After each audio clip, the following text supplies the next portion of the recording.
Buenas noches, esta es otra emisión del programa Extremo Sur, Cultura Argentina, en Mestiza Radio, la radio de la Universidad Nacional Arturo Jauretche.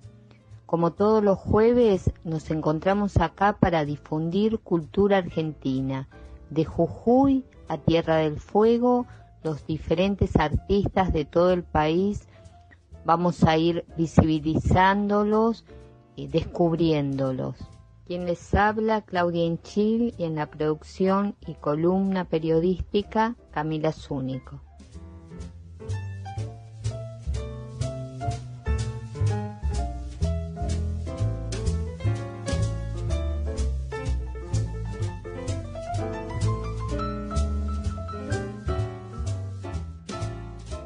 Ahora voy a charlar con Gustavo Silva. Él nació en Cava en 1960, es diseñador gráfico, dibujante. Como poeta publicó Papel Espacio en 1978, Reflejos Nocturnos en 1981, El riesgo al infarto de miocardio debido a la prolongada contemplación de la lluvia en 1995, y Las plaquetas U en el 96, Un viejo, muy viejo colgado de una guirnalda en el 97, Un agrio perfume a sirenas también en el mismo año, Crónicas del último cielo en el 98, Pequeña antología de las peores serenatas en el 99, Aquella mañana en que fusilaron a Mata Hari en el 2001. En 2010 participa en la antología Poesía y Poetizar. En el 2012 publica el poemario Milonga Triste o Blues de la Isla Maciel, 79 poemas y un esperpento. Y bueno, y ahora en el 2020 ha sacado un nuevo libro de poemas de los cuales él nos va a hablar. Hola Gustavo, ¿cómo estás? Contanos cómo estás atravesando esta pandemia. ¿Qué haces? ¿Cómo es tu vida diaria, no? Hola Claudia, ¿cómo estás? Muchísimas gracias por la invitación y bueno, un saludo a todos los oyentes. ¿Cómo estoy atravesando esta pandemia? Y bueno, de la mejor manera que uno puede estar padeciéndola, que es cuidándose. Básicamente no cambió mis hábitos, ni mi trabajo, ni la forma de encararlo, porque yo desde hace años trabajo en mi casa con la computadora haciendo diseño gráfico. Lo que sí modifica es la relación con la gente querida. Por ejemplo, tengo 2 hijos y a mi hijo menor no lo veo desde que comenzó la pandemia, ni a él ni a su mujer, ni a mi nieto. A mi otra hija sí, y la veo más seguido porque, bueno, vine a trabajar acá con la madre. Después no se modificó mucho mi parte creativa, sigo escribiendo, dibujando, disfrutando realmente del trabajo porque es un trabajo que hago con muchas ganas. Y lo bueno de ese trabajo es que uno queda muy satisfecho y si le quedó debiendo algo a una buena realización es que siempre uno tiene revancha para el próximo número. Y te hablo especialmente en de lo que es diseño editorial, diseño de revistas. Y bueno, yo padezco de insuficiencia renal y 3 veces a la semana me dializo 4 horas. Así que bueno, ahí salgo un poco expuesto a la calle, pero bueno, tomando todos los cuidados, con barbijo, una máscara. Así que bueno, en ese aspecto estoy más que bien cuidado. Y te digo más, no soy de esas personas, digamos, que se deprimen por este aislamiento, sino todo lo contrario, o sea, me motiva a desarrollar la inventiva para superarlo. Vos sos poeta, diseñador, dibujante. Esta cuarentena, esta pandemia, ¿no?, que azota a todo el mundo, ¿influyó en algo en tu escritura? En mi escritura creo que muy poco. Tengo algún poema que hace mención a una ciudad desierta, y no es casualidad, sino es justamente por aquellos primeros días de esta cuarentena. En cambio, lo que he notado es en mis dibujos anteriores al estallido de la pandemia, es que hay varios personajes con una especie de cubreboca. Es más, en la tapa número 1 de la revista Extremo Sur, hay un hombre que tiene, digamos, como la mirada blindada por unos anteojos y la boca tapada por una especie de bufanda. Y tengo otros dibujos más que tienen realmente un cubrebocas, lo más semejante a los que usamos actualmente. Y fue un dibujo medio como premonitorio de lo que venía. Eso es lo que me llama la atención. Que más allá, digamos, de estar inmerso en estas cuarentenas, como que en cierta forma mi lápiz y el plumín se prepararon para ello. Recién hablaste de lo que es la ilustración, ¿no? Y que haces diseño de revistas. ¿Cómo surge esa inclinación tuya hacia lo que es el diseño y la ilustración?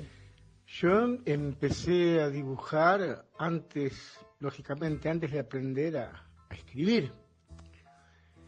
Siempre estaba, me acuerdo perfectamente, tendría 3, 4 años y estaba tirado pancita al piso en el living de mi casa, siempre dibujando, coloreando, dibujando personajes históricos. Yo tenía 4 años y me interesaba, lo que me podía interesar a esa edad y entender, ¿no?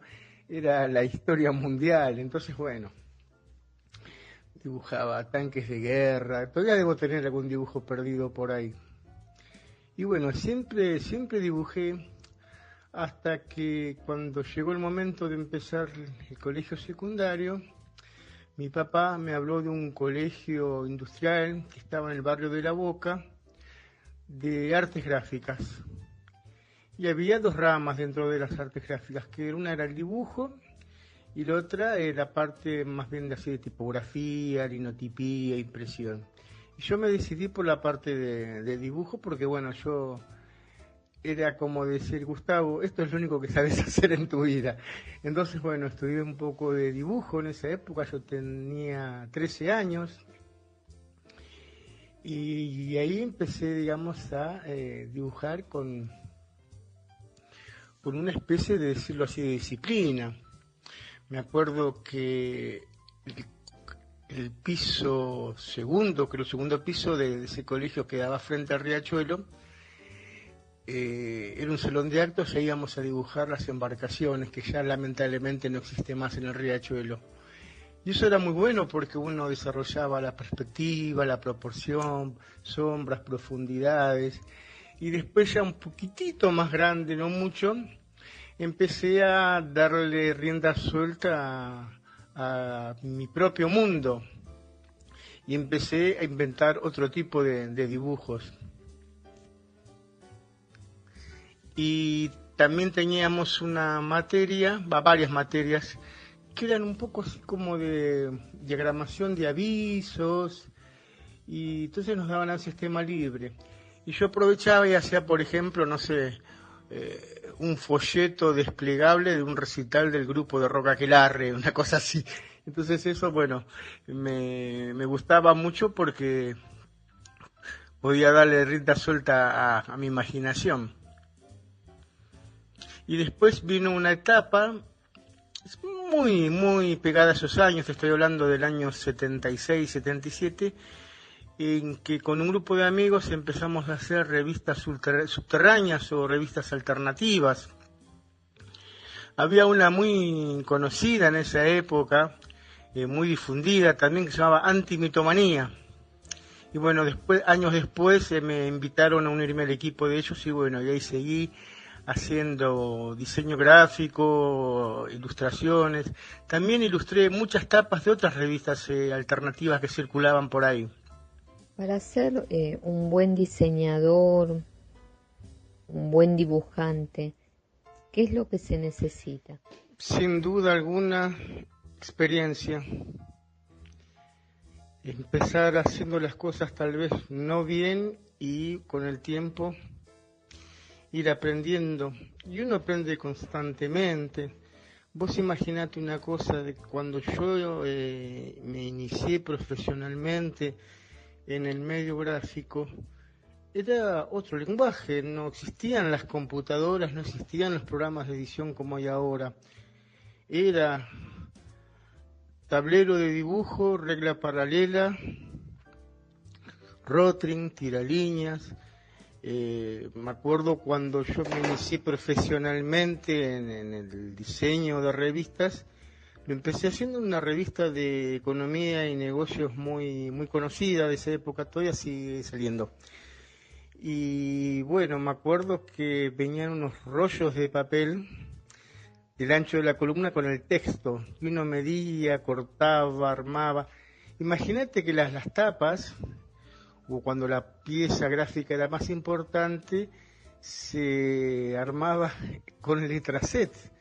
Para quien no sabe lo que es letraset, eran unas planchas de plástico, una especie de celuloide, que las letras se transferían al papel frotándolas con una especie de esteca. Y era un trabajo más engorroso, y lo que se necesitaba, como ya te dije, experiencia, era extrema prolijidad para que el trabajo saliera bien. Y otra cosa más allá de la experiencia, creo que uno va desarrollando cierto gusto o cierta tendencia a manifestar lo que uno va armando en su cabeza. Y por ejemplo, no es lo mismo diagramar una nota que hable del hambre en el mundo que otra que hable, no sé, de la cosecha de manzana. O sea, creo que también más allá de diseñarla hay que editar cada nota, hay que editarla visualmente. Y una vez un profesor de diseño nos dijo algo muy importante. Ustedes no tienen que diseñar para otro diseñador, ustedes tienen que diseñar para toda la gente, porque si no, digamos, la parte comunicacional de esta profesión se derrota, porque solamente un grupo de gente va a entender lo que ustedes hacen. Yo entiendo también que hay a veces cierto tipo de diseño para cierto tipo de publicaciones, con lo que estoy totalmente de acuerdo. Uno no puede diseñar una revista de tango que, digamos, que ponga énfasis en la década del 40, como si, no sé, diagramara una revista de la rock and pop. Hablanos de tu diseño en la revista Extremo Sur Cultura Argentina. Es, por cierto, un diseño que disfruto mucho haciéndolo. Primero leo toda la nota, veo cuáles son las ilustraciones disponibles, qué se puede agregar en materia de ilustración, y siempre me gusta ser generoso con el despliegue de la nota. No me gusta, digamos, ahogar nada. Ahogar se le dice cuando no hay espacio para absolutamente nada de más en lo que es la página y el texto. Y como ya te dije antes, todas las notas las trato de encarar de manera diferente, ya sea en la forma o en la disposición de las fotos, con el desarrollo de la tipografía. Pero no precisamente haciendo un amplio catálogo de tipográfico, sino más bien siempre manteniéndome dentro de las familias y bueno, expandiendo, condensando, tipografía en bol, en itálica, pero no me gusta, digamos, atarme a una forma preestablecida. Y lo más complicado para armar de la revista es la parte de poesía, porque a veces lamentablemente son versos muy anchos y entran pocas poesías en el espacio otorgado, ¿no? Y realmente eso es una especie de rompecabezas armar esa sección, pero bueno, igual se disfruta. Y me gusta mucho de diagramar, es la parte de fotografía y plástica, porque en verdad están mandando unos trabajos maravillosos. En el próximo número hay una sorpresa en cuanto a la edad del artista plástico. ¿En qué lugar te pones cuando empezás a escribir un poema y en qué lugar te ubicás en el momento de hacer un dibujo? Muchas veces uno se ubica en diferentes lugares cuando aborda un poema. Por lo general me gusta, desde hace 20 años a esta parte, por así decirlo, tener un repertorio amplio. A veces los poemas salen de algo muy concreto, como puede ser el ver una injusticia, el celebrar una alegría, o también a veces parten un poco escarbando en la imaginación y inventando y creando un mundo, creando o inventando una especie como de historia apócrifa. A veces parten desde el humor, desde la ironía, y obviamente siempre uno tiene mucho que ver con lo que escribe, aunque adopte corazas o máscaras, pero máscaras en el buen sentido, ¿no? Es como ver la realidad desde otro punto de vista. ¿Nos leerías unos poemas tuyos? Hace cosa de 2 meses, en Extremo Sur, se publicó una separata de 48 páginas con poemas míos. Es de un libro digital que se llama Vestigios, Resquicios y Desquicios de una Historia. Y el poema que les voy a leer se titula El beso del olvido. Los besos dulces provocan amnesia, pero no está científicamente comprobado. Difícilmente existan casos constatados. Solo algún que otro dudoso testimonio irrefutable y uno me acuerdo irreparable que el beso del olvido produzca estragos. Sin ir tan lejos, una mujer de la que aún conservo el perfume y el dulzor de su boca fue víctima de tal sortilegio. Al parecer, el caso no reviste gravedad alguna, tampoco permanentes secuelas. Y el beso del olvido la cuna por las noches y le cuenta historias. Le convida un alfajor de luna y hasta le canta mañanitas por despertar. Y le acaricia los párpados con un sueño y otro sueño del que ella ni en sueños se acuerda. Uno, por ejemplo, le escribe poemas a una mujer que quiere, a una que cumple años, a otra que huele a jamás, a esa con perfume a pólvora e incluso a la que nunca quiso ser inventada. O tal vez aquella que naufraga de costa en cuesta y de vuelo en vuelo, aquella, la de la manía enfermiza de escribir con arañazos su nombre sobre el vértigo de las cornisas. También reserva uno de impuro precavido la mirada de la que nunca conoció. Le dedica caídas ornamentales, deseos sobrenaturales y hasta prodigiosos suicidios. Llega empecinado a nombrarla con otro nombre. Le maquilla los párpados con primaveras atrofiadas. Le canta un villancico de funeraria y se acuerda siempre de ella cuando se triza de tristeza un espejo, y le invoca, y se desboca, y desnuda la trastoca con letras equivocadas y porfiadas. Capaz, como quien no quiere la cosa, entre tanta y tonta soledad, entre tanto y tanto hablar de tantas y de nadie y de ninguna otra, de una vez por todas, esta mujer sobresaltada, entre tanto o poco indicio, se dé por aludida. Te agradecemos mucho, Gustavo, esta entrevista para Extremo Sur, Cultura Argentina. El agradecido soy yo, Claudia, por darme esta oportunidad de difundir lo que hago. Y bueno, un saludo inmenso a todos los oyentes y muchas gracias gigantes. Hasta la próxima.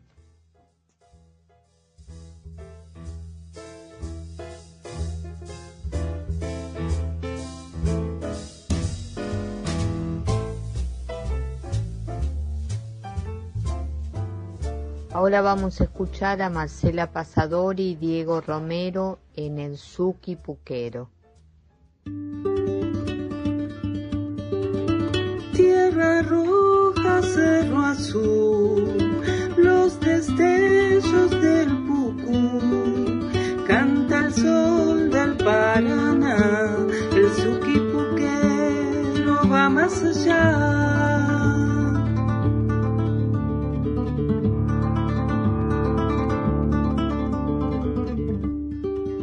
Noche verde, sueño azul, luna bajo de Iguazú, duerme el sol del Uruguay, el Suki Puquero llega y se va.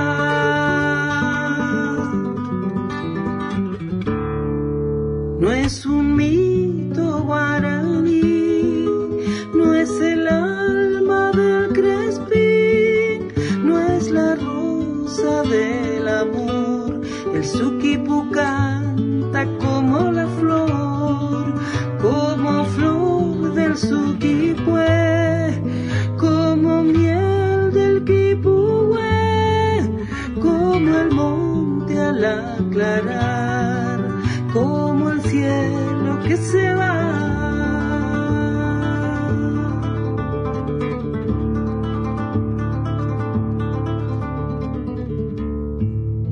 Tierra roja, cerro azul, los destellos del Pucú, canta el sol del Paraná, el Suki Puquero va más allá.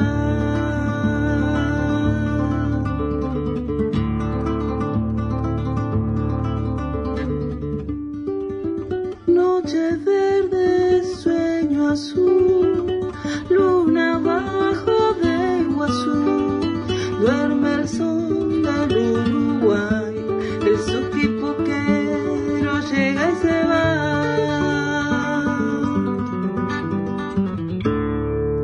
No es ni duende ni paye, no es del dios del Guaraní, pero suele responder cuando el canto pide luz. Dame el alma del Quipú, yo soy fiel a tu Quihue.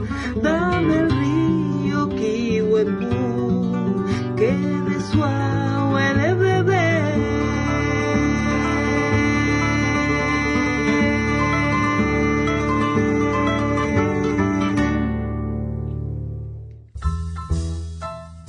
Seguimos en Extremo Sur, Cultura Argentina. Ahora vamos a escuchar a Sergio Morán, que nos va a hablar de una revista literaria de la provincia de Mendoza. Hola, mi nombre es Sergio Morán, soy de la provincia de Mendoza y con mi compañero Federico Lemos somos los que hemos imaginado, hacemos y damos forma a la revista Futuros eran los de antes, que está dedicada a la poesía de Mendoza.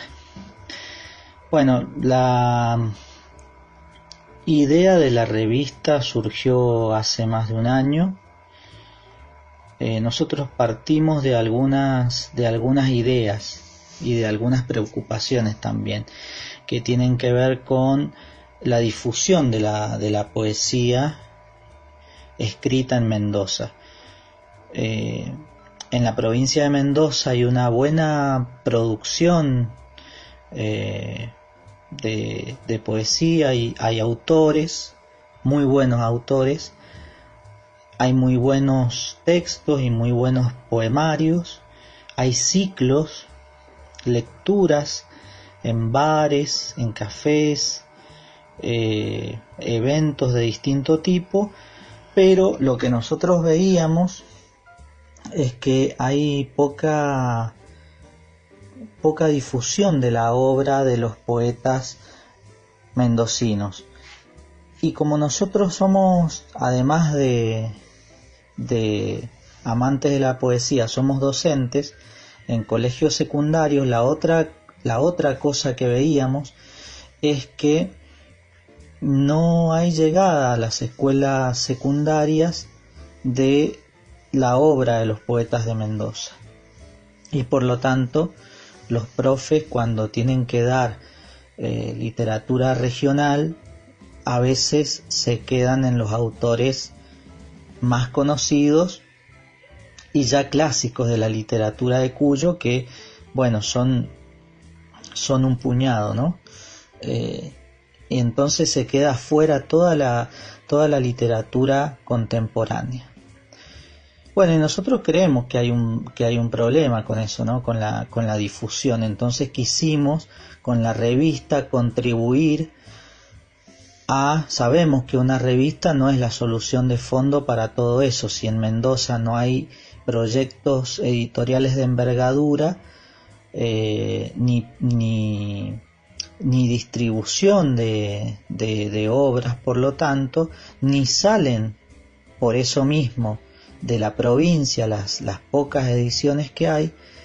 Bueno, la revista no es una solución de fondo para eso, nosotros lo sabemos, pero de todas formas queremos contribuir a eso, queremos ser parte y que la revista sea un aporte para que la producción de los poetas mendocinos se conozca en el gran público y también, como decía recién, en las escuelas.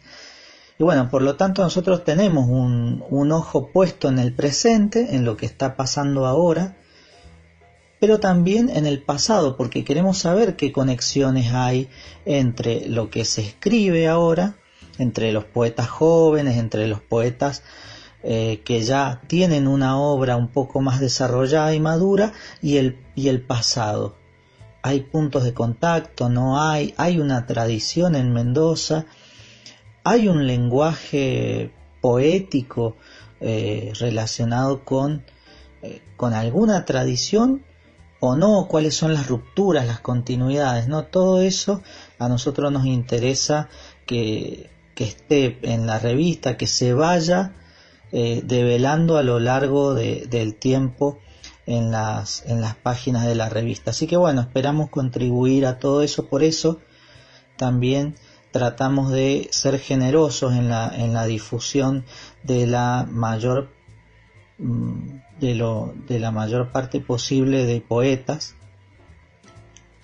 y también la idea es empezar a difundir poetas del interior de la provincia, ¿no? en cuanto el proyecto vaya creciendo. Así que bueno, esas son las líneas directrices de nuestra idea y de la revista Futuros eran los de antes. Les agradecemos mucho a Claudia por el espacio y a la radio y a la revista también. Les mandamos un saludo y estamos en contacto.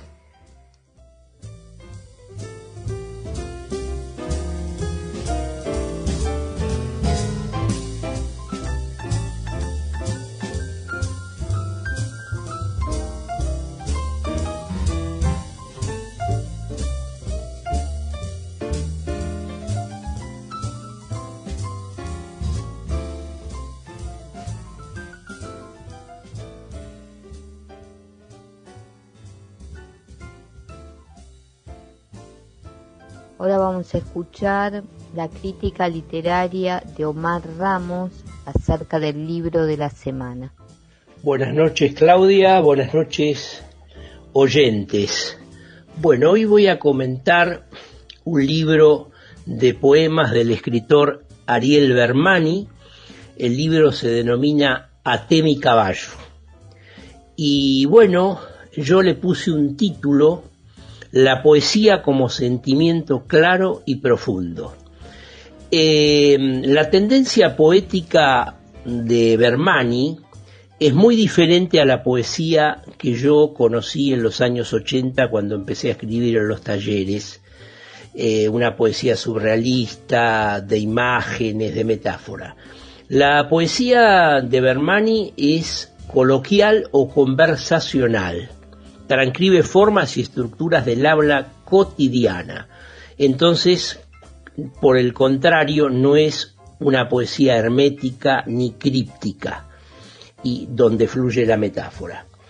Es un texto muy novedoso para mí, de ruptura, este libro. Comienza con referencias informativas de distintos escritores. Por ejemplo, a Borges el gobierno de Perón lo sacó de la biblioteca Luis Cané y lo nombró inspector de aves, conejos y huevos. A Faulkner le gustaba decir que el mejor trabajo para un escritor es ser ayudante en un prostíbulo. Bueno, siguiendo con este texto Até mi caballo, el verso en su extensión dice: até mi caballo y el de ella y entramos al bar. 2 whiskies sin hielo, ordené. Ella agregó unas papas fritas con aderezos. Bueno, en este poemario Bermani no omite utilizar el lenguaje llano de la calle y a veces recurre a una terminología propia de las jergas actuales.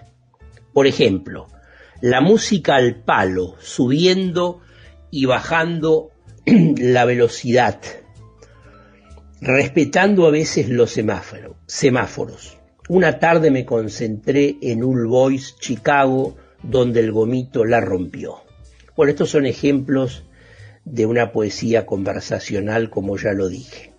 También, en parte de este poemario, Até mi caballo, está lo autorreferencial, donde recorre el corpus del libro, trasluce mucha emotividad. Eso también me impresionó, ¿no? Digo este verso de Bermani: cuando festejamos su cumpleaños, me dijo papá, no quiero crecer más, y me dieron ganas de decirle, no crezcas, por favor, no me dejes, pero no le respondí. Se refiere al hijo. Los recuerdos del padre del autor, o sea, el papá de Bermani, tampoco están lavados y sabe describirlos con sus luces y con sus sombras. Mi papá era un animal domesticado que, sin embargo, cada tanto necesitaba dejar salir su lado salvaje y parecía que todo en casa se iría a pique. El amor de la pareja también está presente en Até mi caballo. No podía soslayarse en un texto que resplandece, entre otras virtudes, por la emotividad. Va este verso: en los próximos días voy a verte, vamos a caminar juntos como en esos poemas de Roque Dalton. Cuando me das un beso y otro y te acaricio el pelo y me lees lo que estás escribiendo o me lees algo que acabas de descubrir. Bueno, para cerrar este comentario, Ariel Bermani es autor de varias novelas, entre ellas Leer y Escribir. Fue segunda mención del premio Clarín en el 2003, Bermani. Otras novelas son Furgón, Agua, El amor es la más barata de las religiones y Veneno, por la que obtuvo el primer premio MC 2100. También publicó poesía, como es este caso, crónicas y relatos breves, y forma parte de la editorial Conejos. En este libro de poemas, Até mi caballo, además de su ductilidad para pasar de un género literario a otro, Ariel Bermani demuestra cómo la poesía puede apartarse de la metáfora y ser un sentimiento, una memoria y una reflexión de un poeta. Bueno, muchas gracias por este espacio y espero que haya sido de mucha utilidad este comentario.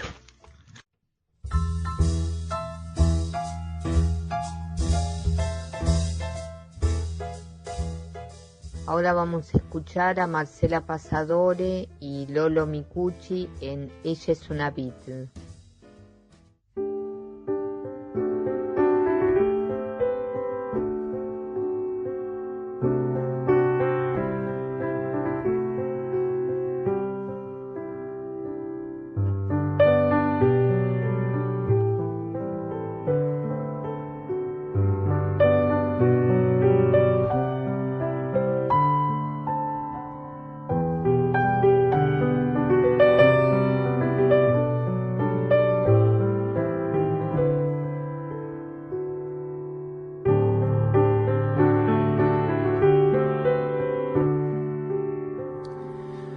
Si decidir nos rompe el corazón, si amar así no tiene conclusión, si ya no da el sol que un día brilló, mejor dejarlo así.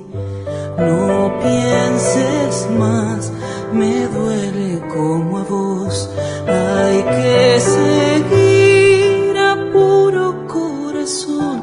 Si despertar te lleva lo peor, soñar será vivir.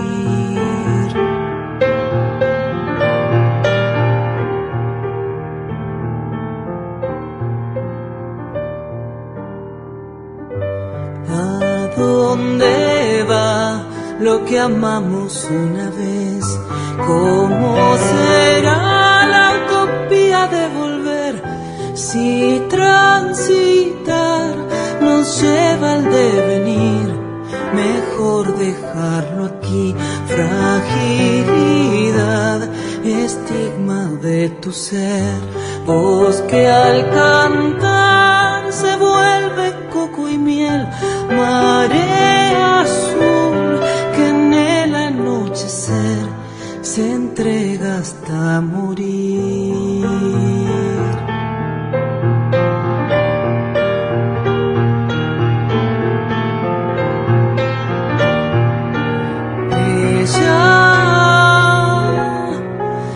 Ella es una Beatle.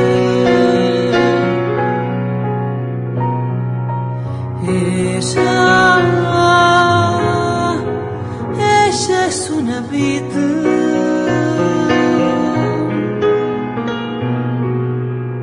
Si decidir nos rompe el corazón, si amar así no tiene conclusión, si ya no da el sol que un día brilló, mejor dejarlo así. No pienses más, me duele como a vos, hay que seguir a puro corazón. Si despertar te lleva lo peor, soñar será vivir, soñar será vivir, soñar será vivir.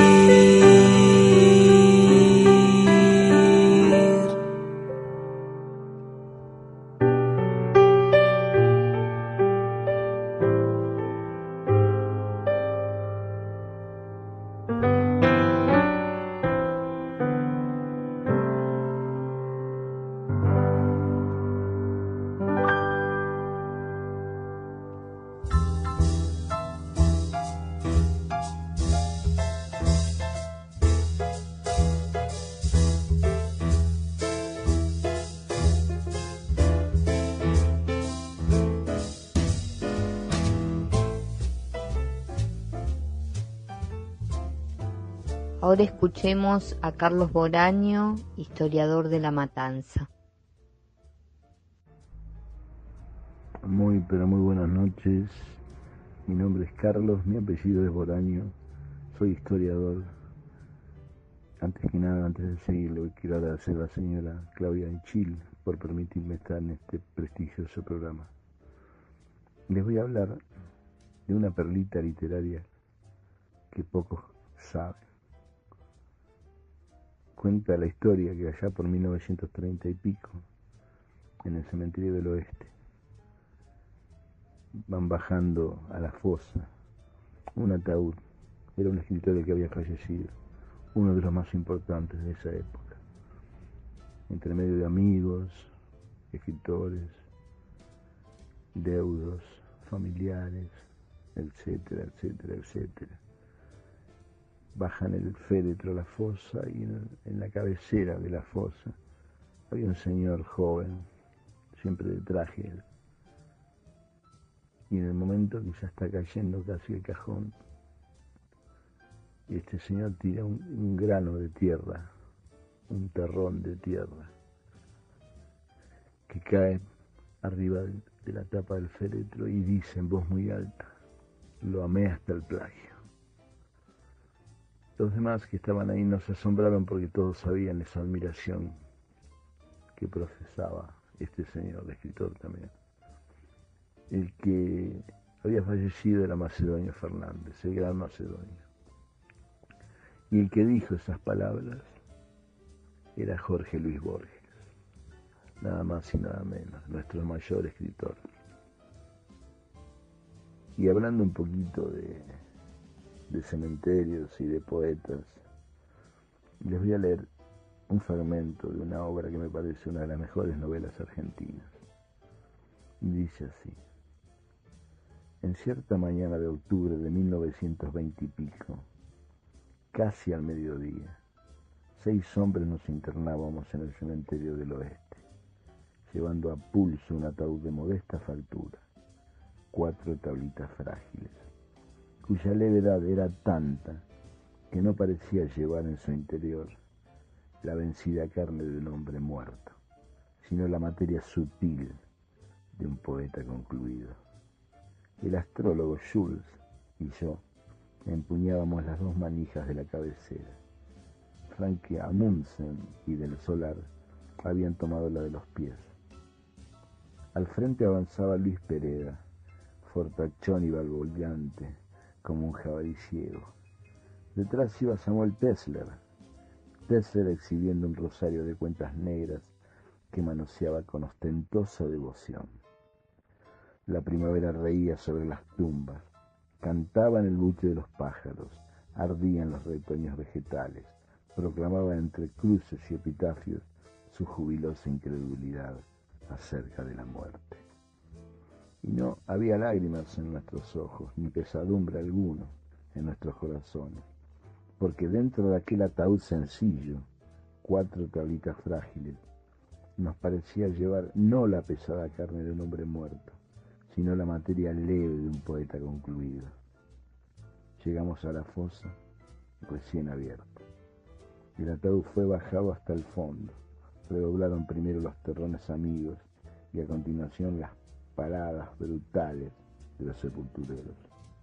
Arrodillados sobre la tierra gorda, Samuel Tesler oró un instante con orgulloso impudor, mientras que los enterradores aseguraban en la cabecera de la tumba una cruz de metal en cuyo negro corazón de hojalata se leía lo siguiente: Adán Buenos Aires, RIP.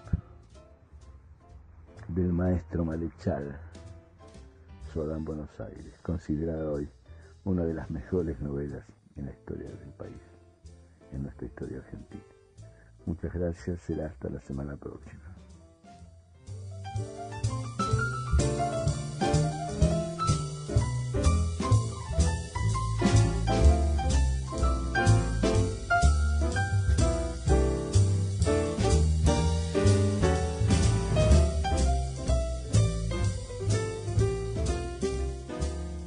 Ahora vamos a escuchar a Marcela Pasadore y Diego Romero en El tiempo está después.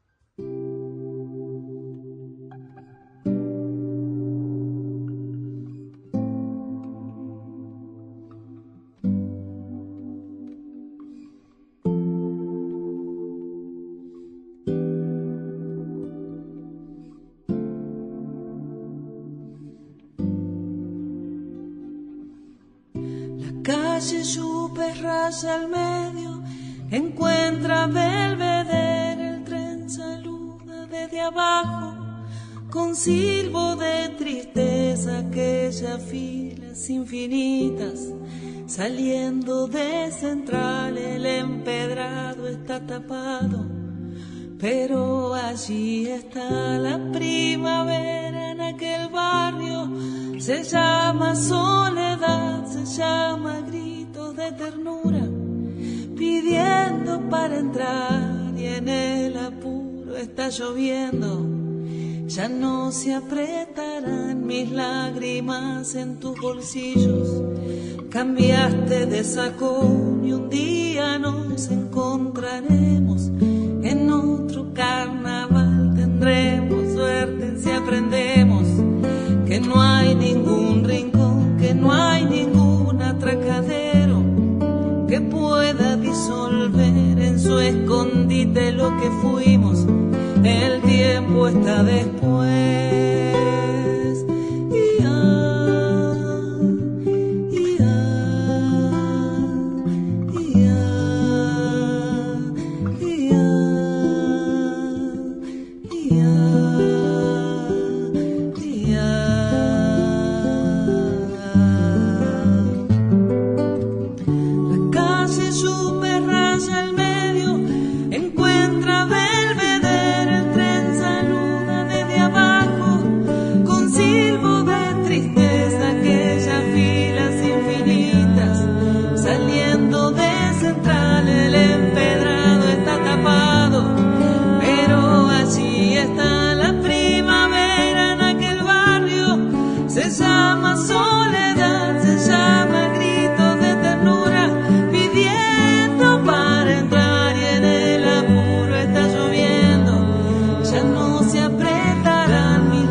La fotografía no podía estar ausente de este programa que se dedica a difundir cultura argentina.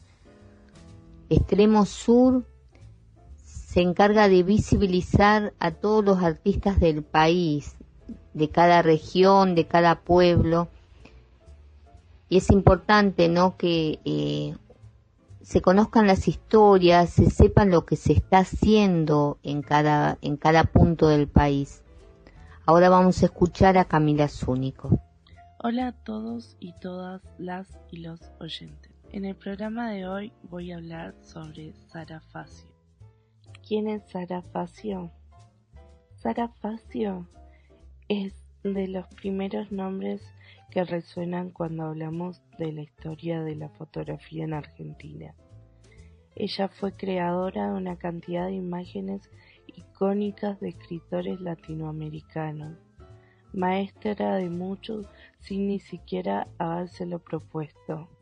Ella es apasionada por los retratos, tanto de anónimos como de famosos.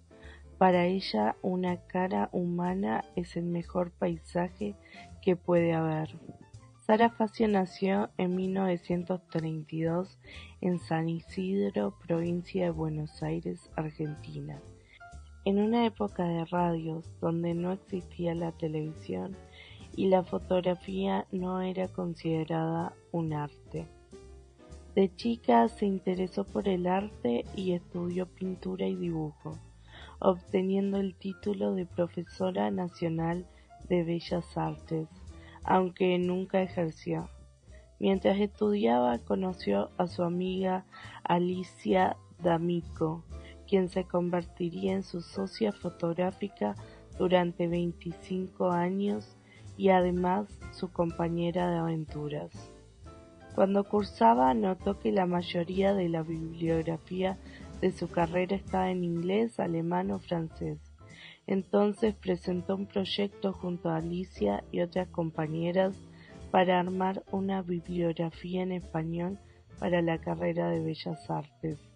Con este proyecto ganaron una beca del gobierno francés y a los 22 años partió rumbo a Europa. Ese viaje fue revelador y marcó su destino. Un día, mientras el calor azotaba las calles de París, Sara y Alicia decidieron ir a Alemania a recorrer algunos museos. Mientras caminaban, se toparon con una exposición de fotos de Otto Steiner, creador de la fotografía subjetiva.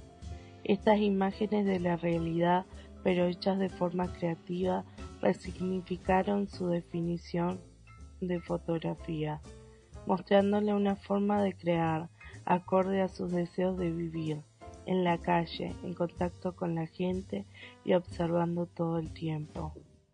Su primer libro, Buenos Aires, Buenos Aires, surgió por el interés de mostrarle la ciudad que tanto disfrutaban a sus nuevos amigos europeos. Junto a Alicia decidieron recorrer en los ratos libres los distintos barrios porteños en su pequeño Fiat 600. Cuando tenían el libro armado, comenzó lo difícil. Muchas editoriales no le aceptaban el libro, hasta que llegó Sudamericana, que accedió a publicarlo. La condición fue que incluyeran textos de un escritor consagrado. Esto la llevó a París con su maqueta a hablar con Julio Cortázar, que conmovido por las imágenes accedió de inmediato a escribir los textos del libro.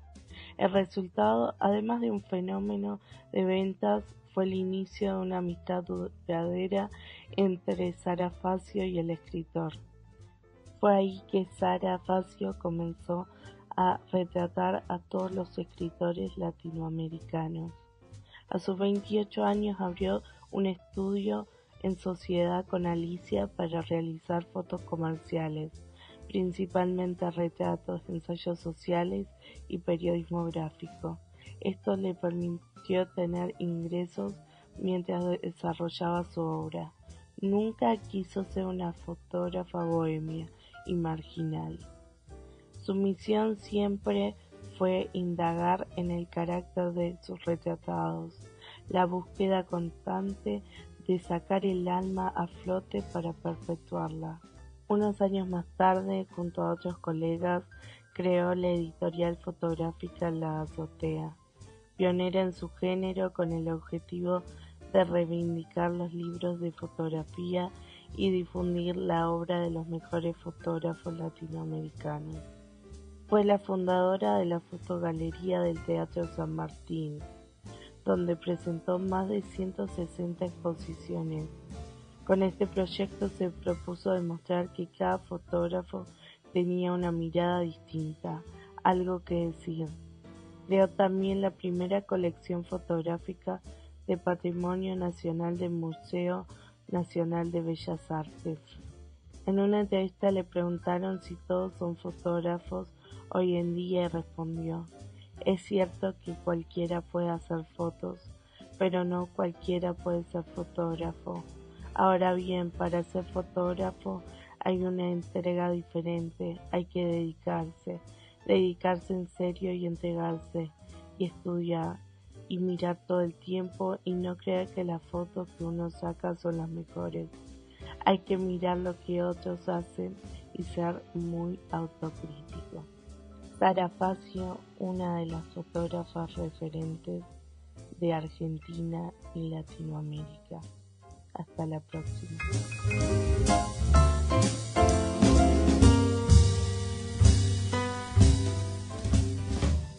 Hoy nos despedimos con un poema de María del Rosario Andrada.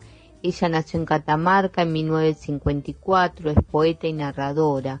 Publicó los libros de poemas Uvas del invierno, Casa olvidada, Tatuaron los pájaros, Anuín y los senderos del fuego, Los cánticos de Otmerón, Profanación en las alturas, El último resplandor, Los señores del jaguar, Guairapuca, La madre del viento, Suri patitas largas, Guanacu, Las tres caras de la herejía, cuento. Ha sido incluida en distintas antologías y obtuvo premios. Cuando el sol traspasa las cumbres, salgo con la leche cálida de mi tazón a mirar los terú, terú, como aquellos días cuando mi padre atesoraba una pareja en el fondo de su casa.